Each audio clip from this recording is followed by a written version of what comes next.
Someone? Good evening and welcome back once again to the We Are Marshall podcast.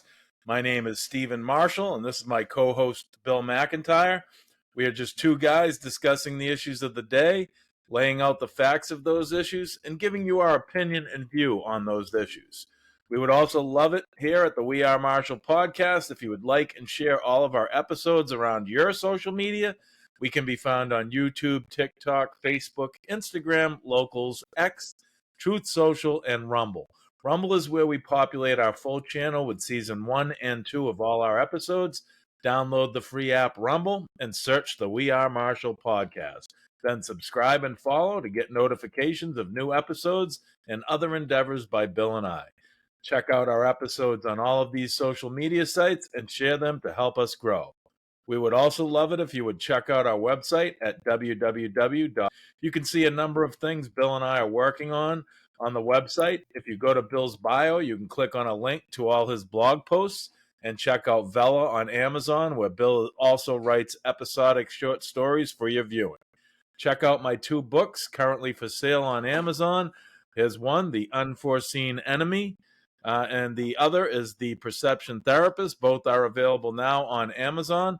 Also, check out our sponsors, Local Prints New Hampshire. You can go to our website again at www.wearemarshallpodcast.com and click on the link to Local Prints New Hampshire on the top left. They're a full-scale screen printing company in Hampstead, New Hampshire, and they are available for domestic and international printing. Go support them as they support us. Also, check out our large sponsor, MateConnector.com, a large dating website, just like all the other big dating websites out there with all the features that the big players have in the dating sphere. But Mate Connector is much more inexpensive than any of the others. If you have any questions or issues, you can reach us both at the following emails. Bill can be reached at bill@wearemarshallpodcast.com and me, Steve, at wearemarshallpodcast.com.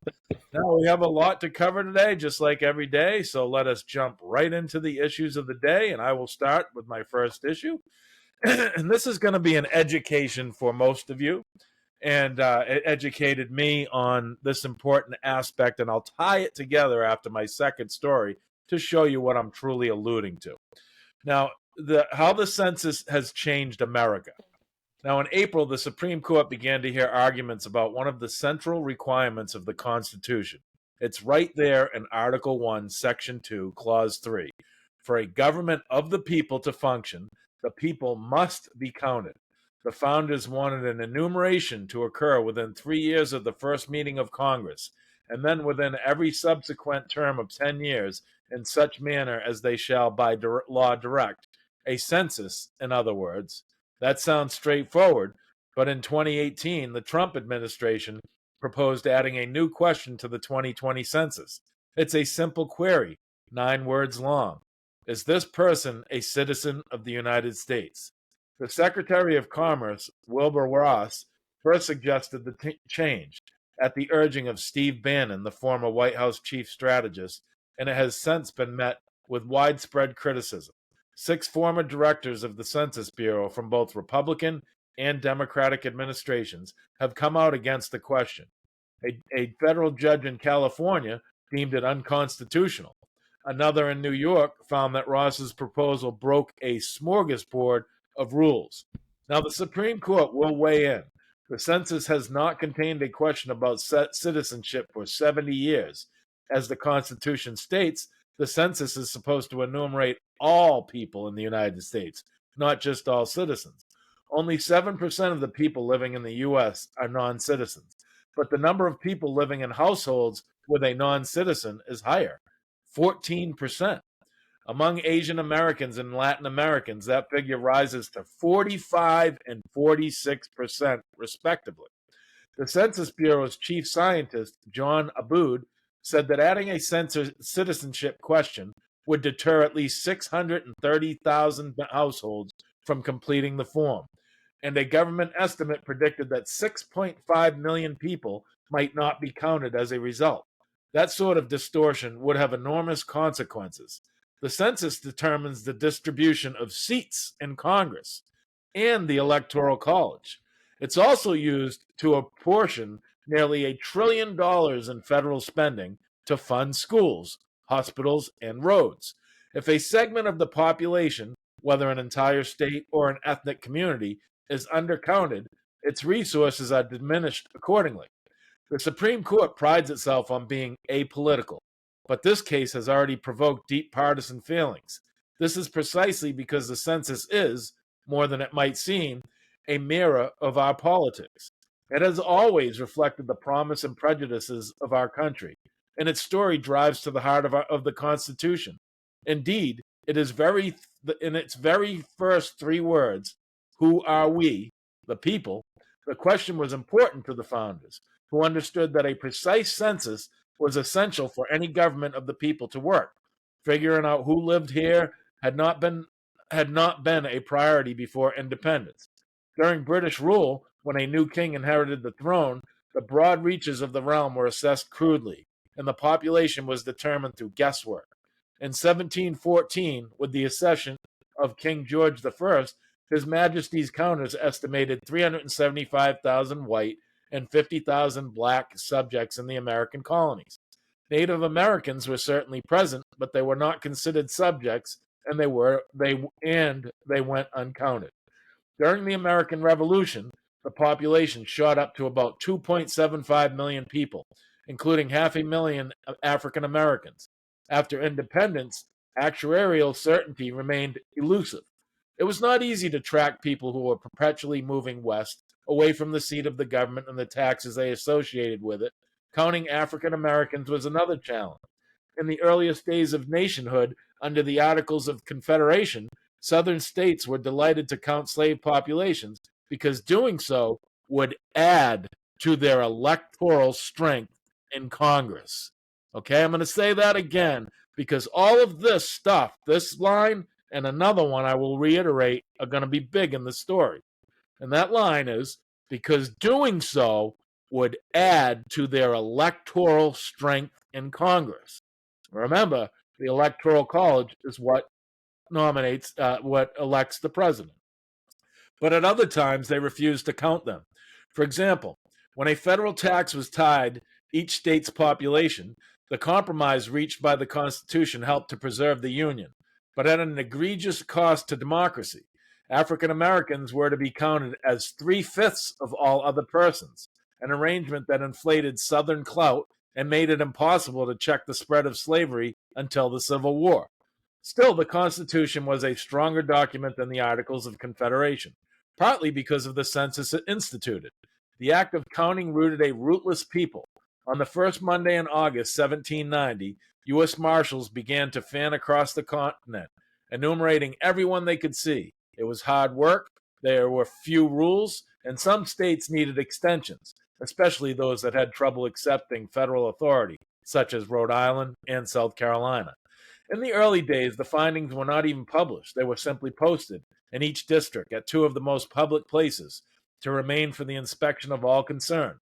The first census was completed in 18 months. Nearly 4 million people were counted, which raised the membership of the House of Representatives from 65 to 105.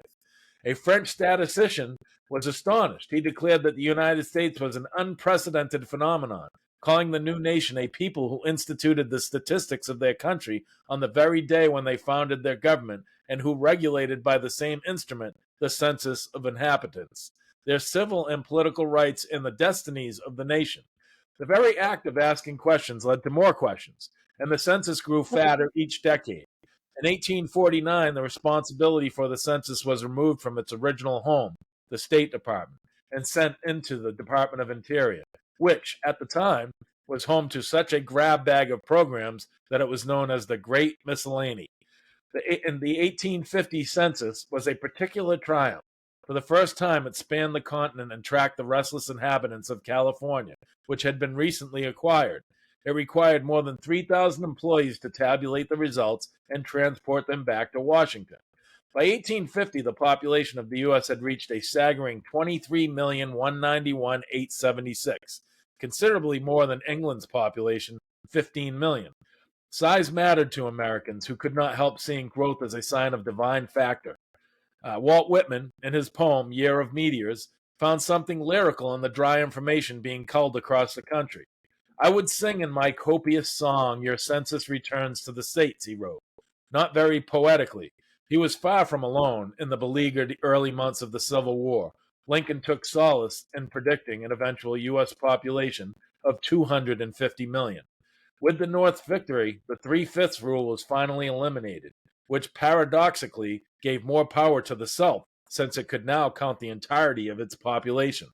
The 14th Amendment stated that the allocation of House seats was to rely on the whole number of persons in each state, a reading that has been supported by the Supreme Court ever since. The enumerators went out again in 1870 and 1880, but the task of processing census data was increasingly becoming a headache for civil servants. Sometimes it took almost a full decade to tabulate the results, at which point, of course, it was time for a new census to begin. The questions just kept flowing. Here is one example from the 1880 form, which shows the census burrowing into the land itself. Okay, so now with the 1890 census looming, the Census Bureau was desperate for a faster way to count. In 1888, it held a contest using samples of population statistics from St. Louis. It asked challengers to invent new ways of processing data. To general amazement, a 28-year-old former census employee named Herman Hollerith won easily with an invention called the electric tabulating machine. One part of the contest asked the candidates to divide the data into categories. It took the second and third place competitors 44 and a half hours and 55 and a half hours, respectively. Hollerith's machine did the same task in 5.5 hours. Hollerith, the son of a German immigrant, grew up in Buffalo tinkering with machines. He especially liked trains. He had already pioneered an electro air brake for them. And it was this passion that led to his idea for tabulation. He knew from his census work that it took too long for an enumerator to write out answers by hand, and he had noticed how quickly train conductors could punch passenger tickets as they moved through a crowded car. He reasoned that a device could record the census in a similar way. After trying a few different models, Hollerith settled upon a long card approximately 6.5 inches by 3.25 inches as the best vehicle for the vast amount of information he was processing. He started calling them punch cards because his device tabulated data by punching holes through pre-printed symbols on the cards. These holes represented every point of information on the census: country of national origin, age, marital status, general health, language spoken. Suddenly, the most exquisitely sensitive points of identity could be instantly noted and calibrated. Race had not disappeared, of course. A world of meaning was spelled out in the upper left section of the card, where a few fractions of an inch separated the symbols for white, W, black, B, mulatto, MU, quadroon, QD, and octoroon, OC Americans. Hollerith's tabulator was a triumph. The 1890 census was by far the largest yet designed. It asked more questions than ever before that deployed enough enumerators, 46,804 of them, to constitute a decent army. Those enumerators were supplied with 25 million population schedules, weighing more than 300 tons. They sent back 62 million punch cards, all the same size and machine readable. An experienced tabulation clerk could process 80 punch cards per minute. This new technology led to another huge census, the results of which added up to 21,410 pages. Thanks to Hollerith and his invention, it was the most detailed statistical portrait of the United States that had ever been created. But the 1890 census did not stop there. It also introduced a large-scale data processing to a world that was hungry for it, including a census of Russia. The Tsars had not condescended to count their people since 1851, and an immense data project for the New York Central Railroad. His energies were also drawn to the private sector, and Hollerith founded the Tabulating Machine Company, which emerged with other manufacturing companies to form the Computing Tabulating Recording Company. In 1924, it was renamed International Business Machines, or IBM. Hollerith had solved the processing problem, but he had not quite solved the issue of where to store all of the paper that was needed in the pre-digital era. The first 10 censuses from 1790 to 1880 had been bound into books, which cumulatively added up to 4,597 volumes. But the 1890 census was simply too big to bind. It was 5 times larger than all the previous censuses combined. The population schedules alone would have added up to 30,000 volumes. The chief clerk of the consensus predicted that it would require a 7,000-foot shelf to store them all. Finding more than a mile of empty shelf space was difficult, even in a city that was already known for its bureaucracy. So the pile sat around, sparking no joy among the officials charged with its safekeeping. It sprawled across so many pages that copies could not be sent around the country, as earlier censuses had been. Only one copy existed, and it spilled over into different buildings: the Pension Bureau, the Patent Office, and a building called Marini's Hall. In 1913, it was moved to a new Commerce Department building, where it was consigned to a basement storage area adjacent to a boiler room. The papers were arranged on a narrow pine shelves and cardboard packages wrapped with twine.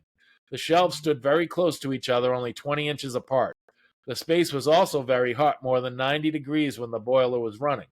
On the afternoon of January 10, 1921, an employee noticed smoke coming through the openings around the pipes that ran from the boiler room into the file room.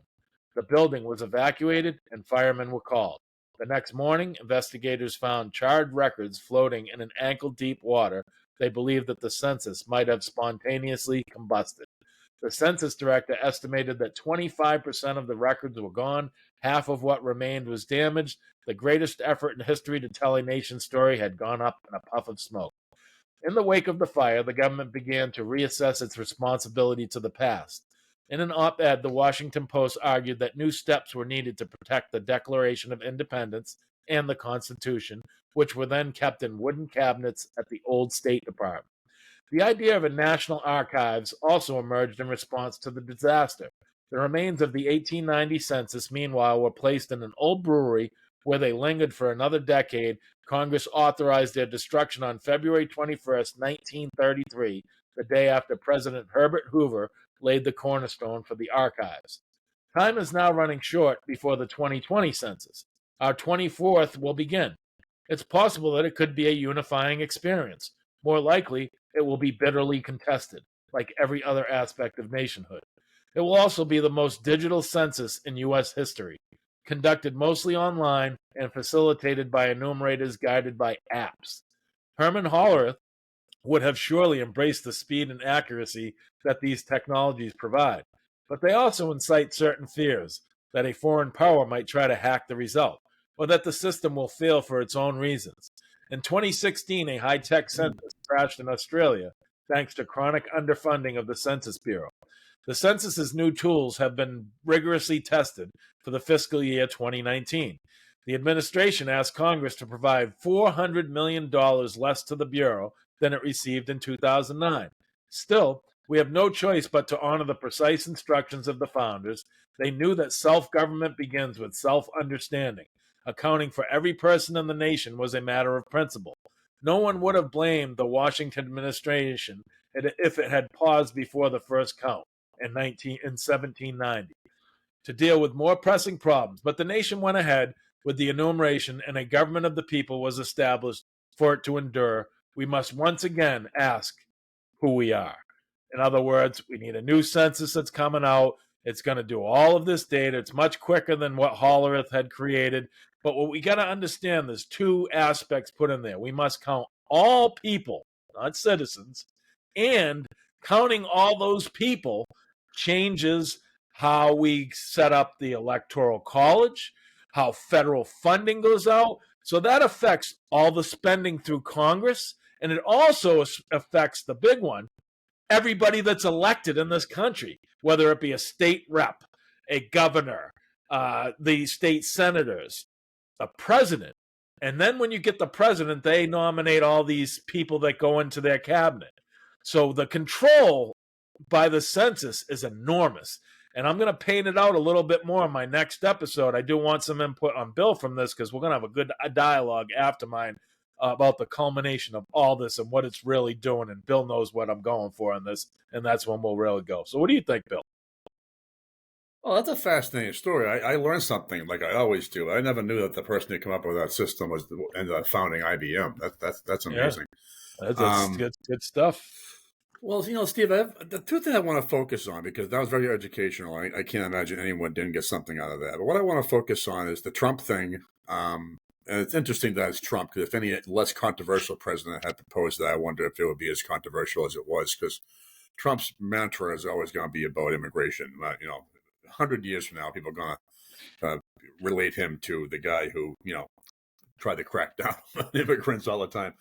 But that question in itself, I'm not sure how I feel about it, because while I would like to know how many people are in this country illegally, all we have is speculation, and we have theories, and we have estimates.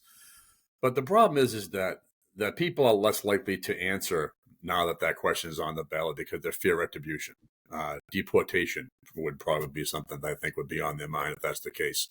I don't know if you agree with that or not, but I think the census is that question makes it a little more precarious for people, as far as one answer it or not. But I do think it's also a valid question, because we would like to know how many people are living in this country legally and how many aren't. And I've made many comments when I discuss immigration, and whenever I argue with a person of a different political ilk, if you will, I always point to facts and not emotions and feelings about immigration. The fact is that if, as New York, take for example, is being invaded by illegals, and these school age kids enter schools, the classroom sizes and funding for these schools, from textbooks to anything, is based upon the census.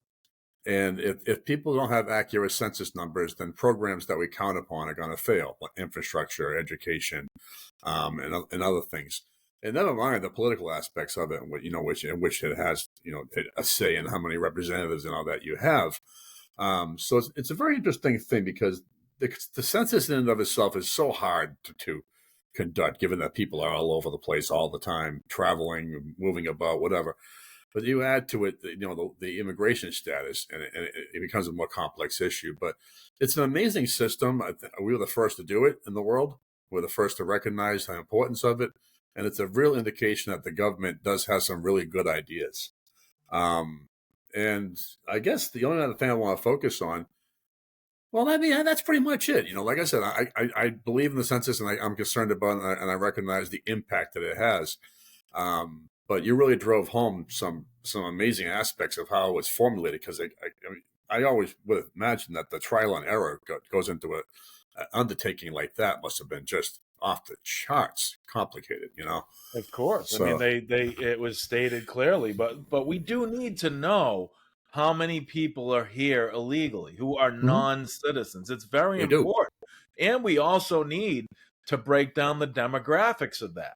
Okay? And Yeah, I think if we were able to find out who non-citizens were and the demographic, it would show a picture that's probably pretty scary and easy to back up based upon the census and how they re-rigor election areas, and yeah, how and with that being said, people got to understand my point in the next part. But Texas and Arizona are really, that area are the only states, and I'm not giving you a hard time about this, but you used a word, and words are important, as we know.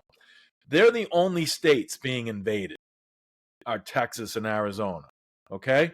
The movement of people exposed how bad they are being invaded, to let all feel it. Because let's be real, okay? I'm with not Greg, with Governor Abbott on this. I'm with DeSantis with what he did, and anybody that supports them moving these people around the country. Because let's be real, if crime isn't in your neighborhood, Bill, you don't even think about it. It's right, a non-issue in your head. If it's not near you and you can't see it, it's a non-issue. So the right, rest of the country, other than 2 or 3 or 4 states, was all like, "There's no issue at the border." Of course we say that because we don't right. see it. Now it has been brought to the forefront so amazingly that you and I were shocked to find out that on the primary, the number one question Oh, was the border, and in that New was up in Hampshire. and that was just and that was in New Hampshire, people. Sorry. Yeah. Okay, so I'm gonna stop at that to go on. We've got a lot more to cover, so I'm gonna let Bill jump right into his first story All right. today because he's got a nice theme going on. So go ahead, Bill. I'll hand it over to you. Thank you, Steve. I hope my feedback was valuable on that topic, as you really did it Absolutely. We'll have an justice. even better dialogue after the next one. Can't wait. I like to follow up on stories once in a while. Steve and I made a commitment that when possible, we like to let you know the outcome of stories that we talk. We often talk about things as they're breaking, and very few stories are not evolving. And one of them is the story of Boeing, the aircraft maker Boeing.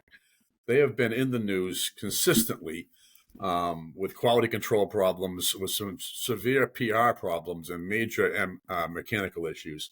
One of them resulting in a crash that cost the lives of 347 people. Now, this is a big story, and I want to touch on it, where we're at with it now, because in January, there were 6 incidents alone just involving Boeing aircraft. And I'll touch on those real quick.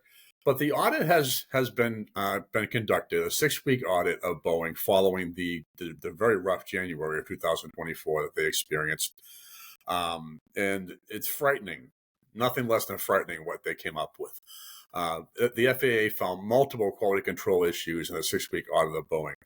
So the 6-week Federal Aviation Administration audit of Boeing and their subcontractor, Spirit Aerosystems, found multiple instances where the company has allegedly failed to comply with manufacturing quality control requirements. When talking about airplanes, that's a slightly scary thought. So what we have is an update on its ongoing investigation sparked by the January Alaska Airlines flight, where a Boeing 737 MAX 9 lost a door plug mid-flight. The FAA said areas of noncompliance, including Boeing's manufacturing process control, parts handling and storage, and part control, were in desperate need of reform. Citing a presentation that says it reviewed, the New York Times reported the plane maker passed 56 of the audits and failed 33, with a total of 97 instances of alleged noncompliance. Citing a document on the finding, the New York Times added, the FAA saw Spirit Aerosystems mechanics apply liquid Dawn soap to a door seal as lubricant in the fit-up process. Spirit Aerosystems makes and installs the door plugs on MAX 9 planes. The FAA told USA Today specific details of the audit can't be released yet because they're part of the ongoing investigation, but said the completed audit went above and beyond FAA's standard inspection process. So like any company, like any trucking company that has violations, once they're made aware of it, then the investigators are going to be all over you forever, is what's happening now with Boeing.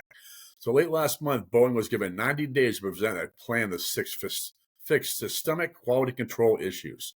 In the next 30 days, we hope to have the milestones defined with Boeing, FAA Administrator Mike Whitaker said at the Department of Transportation press conference on Monday. That's the first order of business over the next 90 days. Now, Boeing has pledged the company's 100% transparency and cooperation with the FAA and NTSB, and Boeing previously told U.S. Today has been working to improve safety for years. So based upon the FAA audit, our quality stand-downs, and the recent expert panel report, we continue to implement immediate changes and develop a comprehensive action plan to strengthen safety and quality and build the confidence of our customers and their passengers. Boeing Commercial Airlines President and CEO Stan Deal said Tuesday in an email to employees, which he shared with USA Today. And he said, we are squarely focused on taking significant demonstrated action with transparency at every turn. But when asked if he thought planes currently being made by Boeing are safe, Whitaker said with the current level of FAA oversight, they are virtually guaranteed to be certified safe. So we've dramatically increased our oversight of the actual production of the aircraft. I would think that would have been a priority in the beginning, but okay. For now, the FAA has halted the expansion of the Boeing 737 MAX and is considering bringing in a third party to conduct independent reviews of quality systems. This is the interesting thing, though. Among the most troublesome areas in need of improvement found, the expert panel observed a disconnect between Boeing's senior management and other members of the organization on safety culture. The report said with interviewees from within the company criticizing Boeing's safety reporting systems and worrying about retaliation for raising issues. The report said that Boeing's safety management systems and industry standard for ensuring everyone at an aviation company feels they have a part to play in the safety of their work and the right to report any issues they may encounter were in line with international and federal guidelines, but had not been implemented in an effective way throughout the company. So the procedures and training are complex and in a constant state of change, creating employee confusion, the report said. The experts panel also found a lack of awareness of safety-related metrics at all levels of the organization, and that is scary. In a statement, Boeing said it will take the panel's recommendations seriously and work to implement them. We've taken important steps to foster a safety culture that empowers and encourages all employees to share their voice. But there's more work to do, the statement said. We will carefully review the panel's assessment and learn from their findings. We continue our comprehensive efforts to improve our safety and quality program. Now, just for reference, in January 2024 alone, there were 6 reported incidents involving Boeing aircraft. Some of the incidents include a part of a fuselage tearing off mid-flight, a tire falling off, an engine fire, an oxygen issue, in which the system was deemed to not work in the event of a cabin depressurization, and a small cockpit window cracked mid-flight. So this is really, really, really something to keep an eye on, because this is a major issue that's not going to go away, and we expect some heads to roll. So not a lot of insight in this one. I have to offer, Steve. The story kind of speaks for itself. But I thought it was important discussing it. I do have some important questions on that, though. By all means, I hope I can answer them. Like just so you all know, the FAA is the Federal Aviation Administration. That it's a government entity to oversee all airline flights, everything. Mm-hmm. But here's a good question for you. You might not be able to answer it, but it's a good one that we need to know. Was this the first flight of all these planes that had issues? Like, it was the first time they ever flew? No, of course not. Okay. With that being said, do the airlines take any blame? Do they not have safety checks? They do. But I would imagine that the safety checks are not on every component. There are certain components of the plane that are just deemed to be hard manufactured, if you will, like certain cockpit doors that aren't supposed to open and all that. I would imagine those something that maybe you check to see how tight the screws are and things like that occasionally, but they're probably not a part of a regular safety check. Maybe something they might have to do where they pull it off out of the air for a little while longer and really do a deeper dive on it. Exactly, that's what I'm getting. It's largely a maintenance issue, Steve. Obviously, I would agree with that. Right, but let's say the Alaska Airline one where the door fell off, right? Yeah, right. Alaska Airline must have maintenance people on all their planes. They don't have Boeing come in and maintain them, do they? Well, don't ask me how I remember this, but in that particular instance, that was a door that was never used, never touched, and it was only there for the exclusive purpose of attempts to maximize cabin space should they want to at some point. Put in additional rows of seating for passengers. So in that particular case, and that's only the one case I can speak with any bit of authority on, that was not something that would be checked on a routine pre-flight check or something like that. It was a door that was essentially never to be opened. And if it was to be opened, it would be on the ground. But to me, the integrity of a rocket shooting through the sky with a bunch of people on it and it's pressurized, you should have to check the whole base of the whole plane to make sure that. So to me, honestly, on this subject, that's where I'm just trying to get. I mean, Boeing's the one taking all the flack in the media. Let's be real. And in actuality, there's two parties here. They sold the plane to Alaska Airlines or any other airline, but we'll speak of the specific situation. And that specific airline flew a number of times. Everything was fine.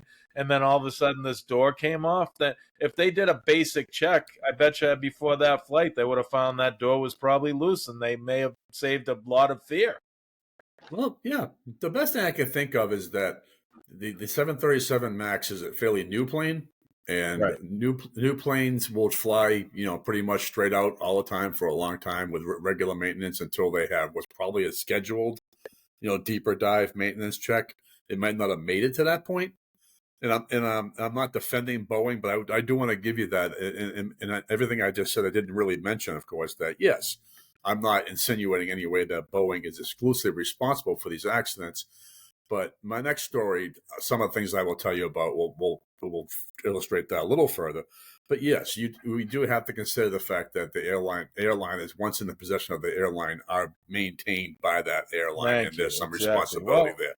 Well, Absolutely. we here at the We Are Marshall podcast just single-handedly raised the prices of all airline tickets just now. If someone hears it, they are gonna do You they can are gonna thank me do later. more. Yeah, they're gonna do more work on them planes, and I don't care. Make sure everybody's safe. But good Well, stuff, let's Bill. hope they do, right? I mean, Yeah, seriously, let's hope they exactly. do. That both parties work together because the airline should be doing maintenance as well. That just blew my mind. But we're gonna Yeah. move on. I'm gonna tie up my census and Congress and electoral college and all that on this next one and have a good dialogue about Bill, so we can paint the picture to you of what the Democrats are really up to. So, how Oh, does yeah. the U.S. Census affect Congress? Okay, every 10 years, the United States redraws the lines, as I stated previously, that decide legislative districts at the federal and state levels. So, now keep in mind, people, the census will affect federal money, federal elections, state money, state elections. That's crazy. In the federal government, each state has two senators, but the 435 House representative seats are divided among the states based on their population.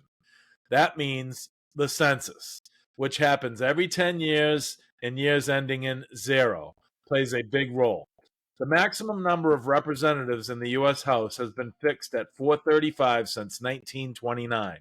Thus, states that gain population faster than others will gain additional representatives in the House, and those whose populations grow less quickly or decline will lose representatives. In the last century, states in the South and West generally have gained seats at the expense of the North and East.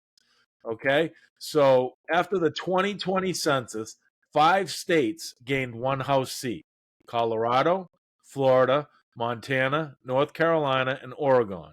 And Texas gained two. 7 states lost a House seat: California, Illinois, Michigan, New York, Ohio, Pennsylvania, and West Virginia. In addition to the representation in Congress, gaining seats also gives states more sway in the Electoral College, which determines the president every 4 years. The total number of states' representatives plus two for its two senators equals a state's total electoral vote. The exception is the District of Columbia, which, while it does not have a voting House member, gets the same number of electoral votes, 3, as the least populous state in accordance with the 23rd Amendment to the U.S. Constitution. Once each state knows how many representatives to the U.S. House it will have, those with more than one must draw congressional district lines.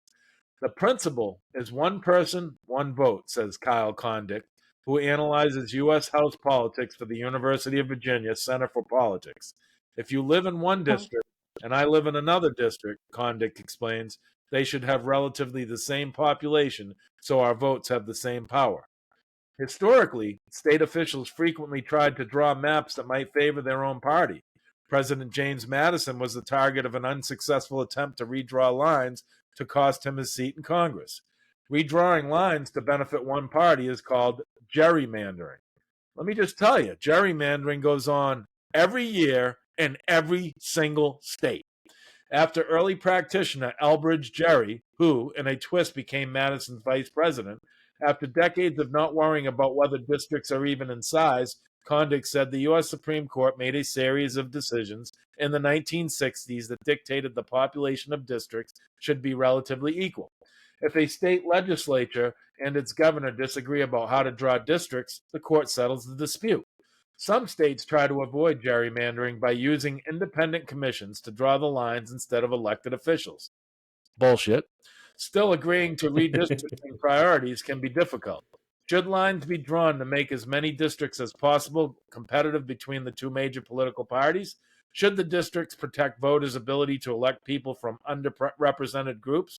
Or should districts follow logical city and town boundaries and be compact instead of carved into odd configurations, sometimes for political reasons? Redistricting is challenging because reasonable people can disagree about what the goal should be, Kondik says. Now, reasonable people.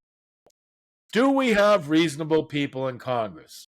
Do we have reasonable people in the executive branch? And do we have reasonable people in the judicial branch? At this point, if you're paying attention to what's going on in the world, we do not. We have political people that will just push their own agenda. They don't care about you, the people, at all. They care about their agenda, how it keeps them in power, how they can get money to this person so they can get their own money. It's called graft. It's called corrupt. There's lots of corruption in this country, and it's terrible. Now, to get to what these stories were about, there is a thing out there called what's it? The Destiny. I can't think of the word. Come on. Manifest Destiny? Nope. And it's basically demographic destiny. Okay. Yes. And if you've not heard that, it is a big thing in politics now and being spoken about vehemently from the right. And the left kind of speaks about it, but then they say they don't speak about it. Okay. It's that gaslighting thing I tell you from the left. What this is that they're going to replace the Democrats feel by letting the border open and bringing all these people in as they do and redistricting them all over the country. Because let me tell you something. Abbott and DeSantis were not the only people moving people around the country. In the night, in the dark of night, Joe Biden and his cronies were putting people on planes and sending them all over the country. And Yes. if you're going to sit there and think they weren't doing that in a strategic sense, then I'm sorry. Maybe this podcast isn't for you because you got to stop paying attention to these particular things, very specific, because this is what's going on. They continue to talk about demographic destiny where the white man's going to be the minority. Okay, that's fine. I don't think Bill cares. I really don't care. I just want us to have the right people in place that are doing the right thing. And what they mean by this demographic destiny is they're going to just let people flow in over that border to replace white people or anybody that votes in a conservative fashion. They want them all to vote left. Now, if you really look at the demographics of the Democratic Party, which they're destroying on their own, it is mostly a big basket of minority people right now and ethnicities, okay? Yes, there are definitively white people in the Democratic Party. There are also colored people and other ethnicities in the Republican Party. So don't think that the parties are separate by color of skin and ethnicity or gender, because they're not anymore. But what's happening now is people are starting to see that the Democrats just want that border open to flood these people in, get them in the proper districts, gerrymander, as they said, and redistrict everything so that they have an ability to get more electoral votes in the areas that they vote in. And they will also get more funds.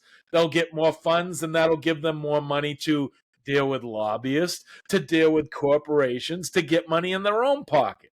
So this is what's going on out there, people. And if this podcast today didn't educate you about what's going on in our elections, our funding across the country, and our border, I don't know what to tell you. But I do want Bill to jump right in and throw some stuff at me on this. Let's go, Bill. What do you got? Steve, I think you're right. Okay, I hope somebody out there, and it'll be a victory if somebody out there says, "Wow, I think my eyes just got open," because this is not us being the smartest men in the room. This is something that I had to come around to as well. Steve and I talk all the time. Okay, we have these conversations multiple times a day, and what we have is, initially, I didn't balk at the idea of what he just proposed about bringing in people and all that to boost census data and to preserve districts and preserve amount of representatives and all that. The fact is that it's something that hadn't really occurred to me. I mean, I did get the voter part. I've always believed that the Democrats were bringing in people, leaving the border wide open, bringing in people because they felt that they would vote. However they would get them to vote is another thing, of course, to deal with. And that's another subcategory of manipulation in which, driver's license for illegals and all that is a problem. Yep. But what we have is we're looking at the Democrats very clearly want to bring in people who are going to vote for Democrats because they think that's the only way to maintain power. So one of the most disturbing side notes of this is the polling that suggests that Joe Biden, or maybe just Democrats in general, okay, are starting to be known for their, every third year of every election cycle, you'll see us telling you to, hey, vote for us, but then they're gone once it's over and they don't do anything for people. Well, black voters have voiced this frequently. A lot of black celebrities even come out and said, if you're not voting for Donald Trump, you're missing the boat. Democrats don't do anything for us. A lot of people are recognizing this now. Blacks and Latinas and Asians in particular are three groups that have traditionally voted for Democrat policies and are starting to show much more support for Republicans and in consequence Donald Trump. Example was most recent poll was that compared to this time in last elections cycle, about 8% of blacks and Latinos supported a Republican candidate. Now it's 28%. That's a big difference. That's a lot. Okay, it's not 50%. It's not staggering. But if you want to take an election now as close as it was, when you bump up almost 20 percentage points in the amount of people who you could reasonably expect to vote for a different party, that's a different election. Okay, so the thing about the real conspiracy theory that isn't a conspiracy theory is that people are fleeing states like lemmings into the ocean all over the place. California, New York, Chicago, three very well-known blue cities. People are driving themselves out of these cities. They can't leave fast enough. They're not getting representation for their taxation. They're not getting services. They're afraid of their commute to work in the city. Well, they're going somewhere, okay? So not only do you have to find out where they're going, but then you have to find out how you're going to build back that population. Never mind the taxpayers, just build back that population to maintain the amount of seats you have and the amount of power you have and the amount of projects that you can make unbelievable graft out of, like road projects and wind farms and all this shit.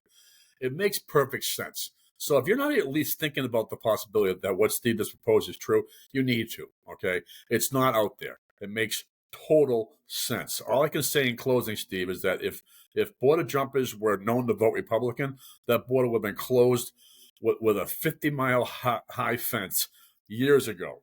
There's a reason they're leaving it open because of the nature of the people and the inclination of their voting coming in. That's what you have to look at. And I've always railed against this from the perspective of the census. If you are a guy with kids in school in Texas or New York, and you've got all these kids there that don't belong there, that are taking the resources, slowing down the classes, affecting your kids' education, well, guess what? That's illegal immigration, and that's the downside, and that's where the census comes in.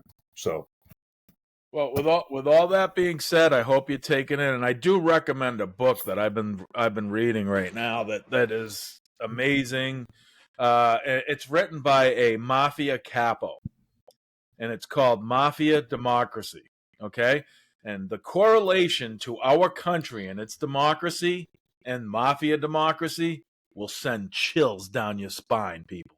So I highly recommend that book to you. Check it out. I've been reading it, learn more about how our government works, even in the back dark recesses that we don't see. But that's what I got on that. I hope that you learned something from that, and I hope I did give you guys some information to think about. So we're now going to move on. Bill's going to wrap up his themed issues. So we're going to get you right into your topic. It's your second topic, which is the fourth, Bill. Jump right in and let's get this thing rolling, buddy. Well, let's talk about another story that you need to know about. Adding to the drama within the walls of Boeing's headquarters, we have a Boeing whistleblower's sudden death is raising eyebrows. The sudden death of former Boeing employee John Barnett has set off alarm bells with some online as of Monday. Barnett, 62, retired from Boeing after working with the aircraft company for several decades. He spent 30 years working for Boeing, first at its plants in Everett, Washington, and beginning in 2010 as a quality manager in North Charleston, South Carolina. He first made international headlines in April 2019 when he and other former Boeing employees came forward to the New York Times to accuse the company of overlooking manufacturing issues in favor of making profits. People, listen to this section carefully, please. Putting passenger safety at risk. This is an allegation against the largest airplane maker in the world, okay? The aircraft in question was a two-aisle plane that airlines widely use for international flights. He made allegations against the company after safety concerns he raised with managers about cutting corners and using substandard parts to build planes were allegedly ignored. Boeing has denied Barnett's claims. Barnett claimed that employees at the South Carolina plant frequently fitted substandard parts on planes, reported faulty oxygen systems that could result in oxygen masks not working properly or at all.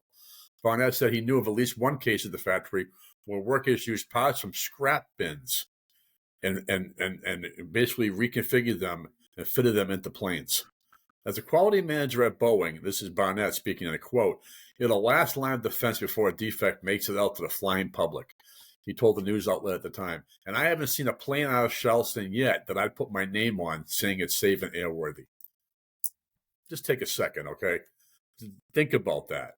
All the planes this guy has seen that are going overseas, that he didn't think one of them was worthy of leaving that hangar. Okay, that is something else.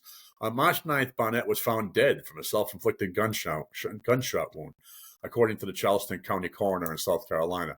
At the time of his death, Barnett had been giving evidence in a long-running whistleblower legal case against Boeing. He had been in Charleston for legal interviews linked to the case and was expected to undergo further questioning on Saturday.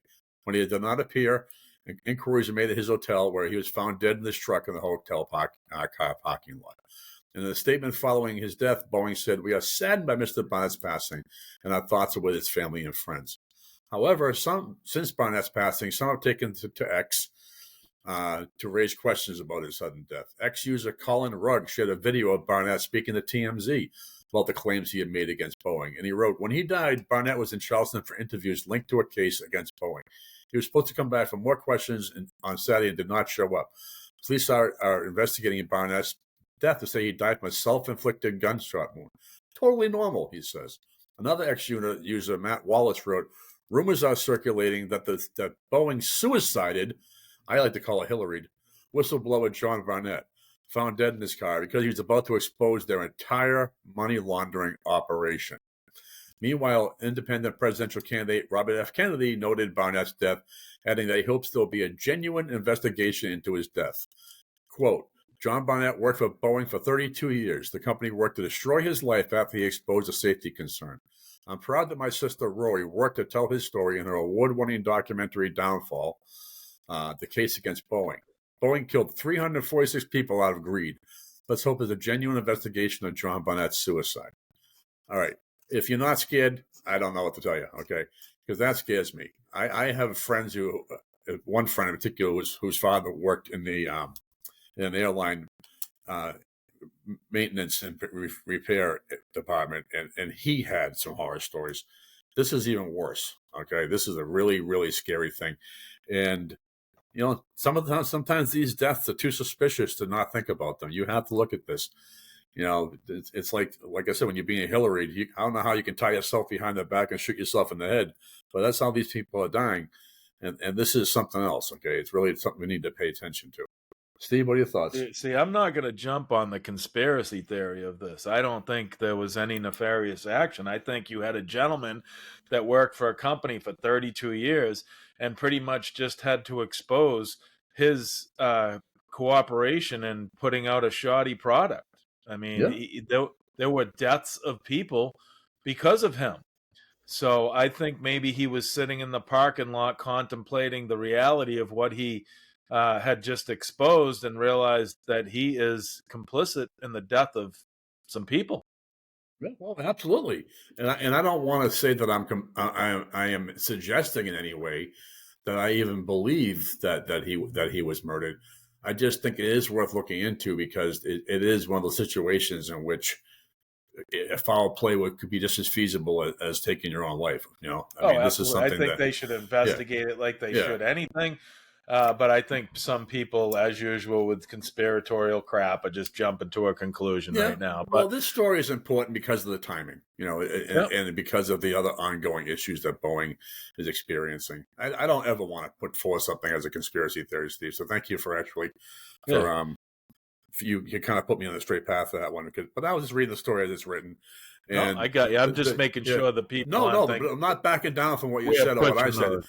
Yeah. The thing is, though, is that part of me thinks that it is possible, you know, it is, but maybe being guilty or worried about the impact on his family and all that let him do it. There's a lot of possibility, but it does kind of stink. You know, it definitely stinks enough to talk about it. So, well, let's hope they look into it. Let's hope Boeing fixes the issues that they are. And I'm in the belief that there's going to be more whistleblowers on Boeing coming soon.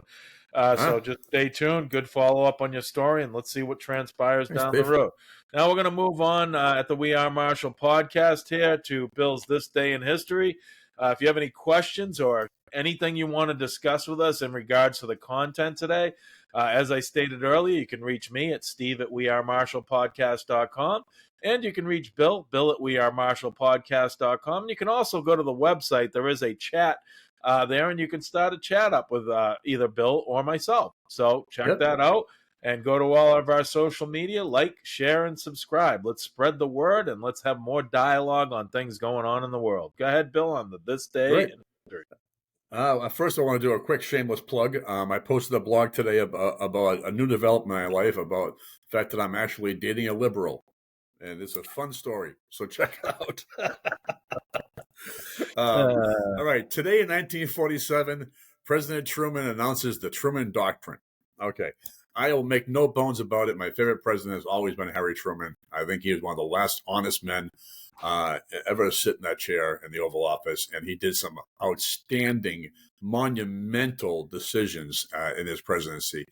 And in this situation, we can pretty much credit him for starting the Cold War. All right. In a dramatic speech in 1947 to a joint session of Congress, President Harry S. Truman asked for U.S. assistance for Greece and Turkey to forestall communist domination of the two nations.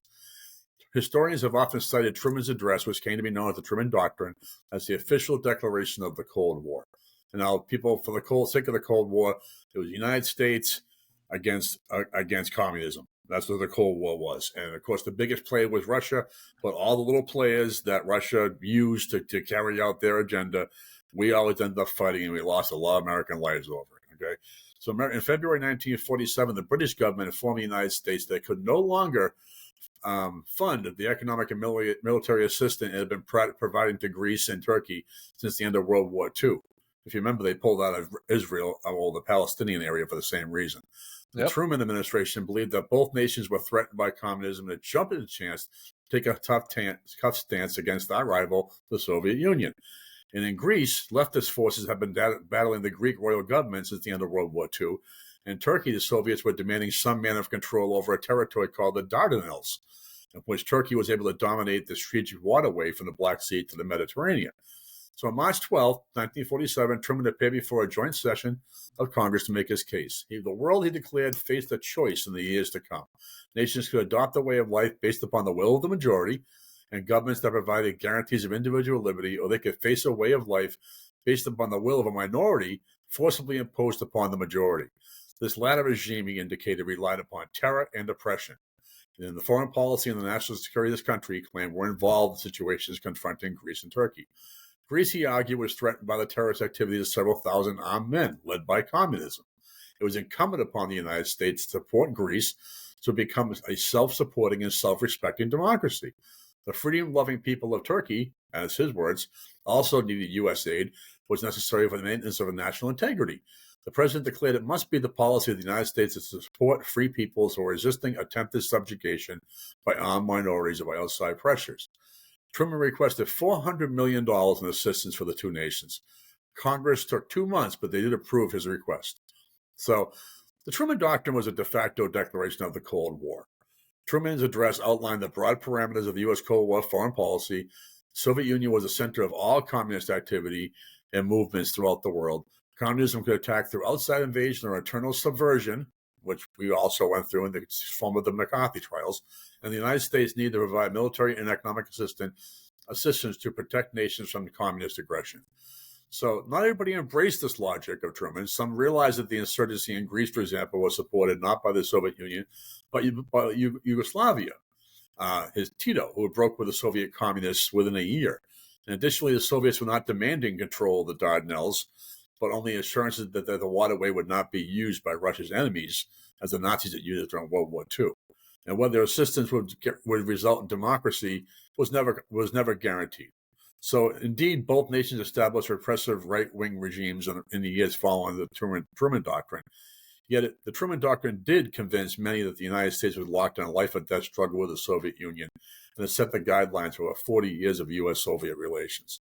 So, in short, the Truman Doctrine stated that any country that was threatened, their way of life was threatened, or their stance or their status in the world was in danger of rapid change that would affect world relations, that the U.S. had a moral obligation as well as a political obligation to step in and get involved. And if you notice, it wasn't long after that we got involved in the Korean conflict. So this is a good story. It's important to understand. People heard the Cold War. If we're lucky enough to have younger viewers, this is what the Cold War is about. It was us against the world and every communist influence in every country, big or small, ally or enemy, all over the world. The only thing, Bill, you got to tell them, why was it called the Cold War? Well, because the shot was never fired. Well, in a way, it was because we gave the cold shoulder to them, and we wouldn't talk or discuss or anything. It was a quiet time between us and those enemies, and that's what they meant by it was a cold. There was it was waged by spies and by covert agencies, CIA, NSA, and things like that. KGB led by Vladimir Putin, Mossad. All that. So. Good stuff, Bill. I hope you all guys all learned stuff today, because I think we put a lot out there. Now we're at the end of the podcast, and I end it with a feel-good story, which could be a human interest, medical breakthrough, or a technological breakthrough. Today, I just had a story to me. It was about a veteran, so it hit me good, and it was something that he did that was pretty amazing that I've done a million times. I never thought that this could be something for someone in this veteran's position. So, paraplegic veteran uses skydiving to reclaim lost sensation in his legs and his soul. There was a lot that Army veteran Alex Dillman lost when he became a paraplegic after an IED blew up under his legs in Afghanistan. And that's an improvised explosive device, just so if anybody does not know. If you hear IED, that's what it is. But now an unlikely activity has allowed him to take some of what he lost back. Hurtling through the air at 120 miles per hour, Dillman doesn't need his wheelchair to skydive. He doesn't really need his legs either. In that unique state of concentration and freedom, he says he's expected to perform a do-or-die state of mind that he says he hasn't felt since his old life on deployment. Profiled in Walter Allen's Extraordinary Ordinary segment on Fox 13 News Tampa, the veteran needed years to develop a method of solo skydiving without the use of his legs.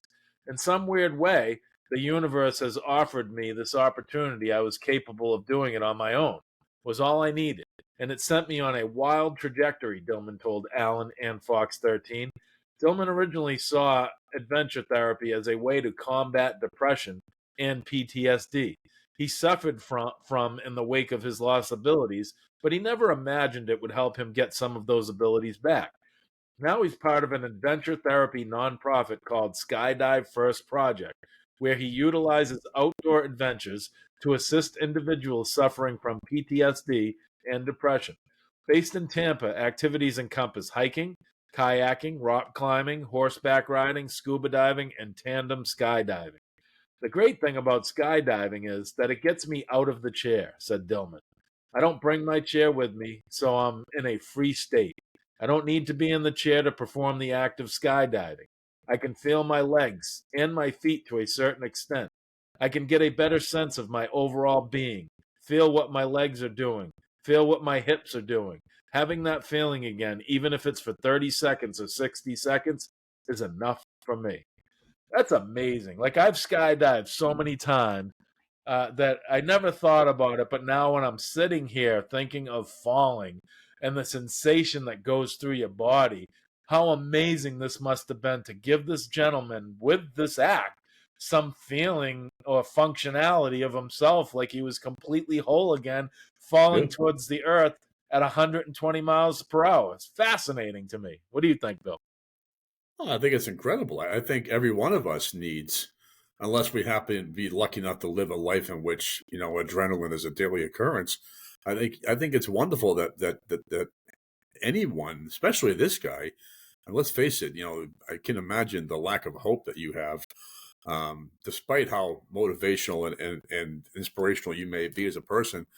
The stuff of, through being a paraplegic and all that, especially something through no fault of your own.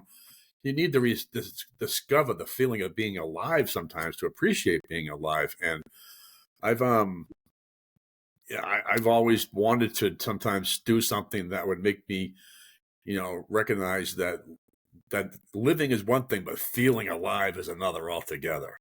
And it's like you, Steve, you had sports, you experienced euphoria and victory and and exhilaration through making plays and being part of such a physical thing. I don't have that. I only have memories of surviving experiences that almost killed me. But even then, it isn't the same as walking away from a car crash or crashing a motorcycle, which I've done, and saying, "Oh my God, I'm still here!" Yay, and your attitude and everything changes. So that's an incredible story. I think it's I'm so happy for the guy. I think commend him for not giving up. Love the fact that he's found a way to bring back that feeling of loving life. So. Well, the good thing we got out of that, Bill, that diatribe of yours, you heard it here first, people. Breaking news. Me, Stephen Marshall, I am a certified skydiver. I have enough hours to go up there and take someone tandem with me. Bill just volunteered to do a tandem jump with me. You heard him first right here on the podcast. So I'm going to do that. It's a bucket list item. I will do that. You can do it with me. I'll be right on your back. You're the only person strong enough to get me out the door of that place. There we go. But I think it'll be a great idea. Oh, I'll push your ass right out that door. But anyway, here we are at the end of the We Are Marshall podcast. I just want to reiterate once more. My name is Stephen Marshall. This is my co-host, Bill McIntyre. We're just two guys discussing the issues of the day, laying out the facts of those issues, and giving you our opinion and view on those issues. We would also love it here at the We Are Marshall podcast if you would like and share all of our episodes around your social media. We can be found on YouTube, TikTok, Facebook, Instagram, Locals, X, Truth Social, and Rumble. Rumble is where we populate our full channel with season 1 and 2 of all our episodes. Download the free app Rumble and search the We Are Marshall podcast. Then subscribe and follow to get notification of new episodes and other endeavors by Bill and I. Check out our episodes on all of these social media sites and share them to help us grow. We would also love it if you would check out our website at www.wearemarshallpodcast.com. You can see a number of things Bill and I are working on the website. If you go to Bill's bio, you can click on a link to all his blog posts and check out Vella on Amazon, where Bill also writes episodic short stories for your viewing. Check out my 2 books currently for sale on Amazon, The Unforeseen Enemy and The Perception Very good book, Therapist. guys. Very good book, and it could happen. Thank you very much, Bill. And check out The Perception Therapist. It's my newest release. Both are available now. Also, check out our sponsors, Local Prints New Hampshire. You can go to our website again at www.wearemarshallpodcast.com and click on the link to Local Prints New Hampshire on the top left. They're a full-scale screen printing company in Hampstead, New Hampshire, and they are available for domestic and international printing. Go support them as they support us.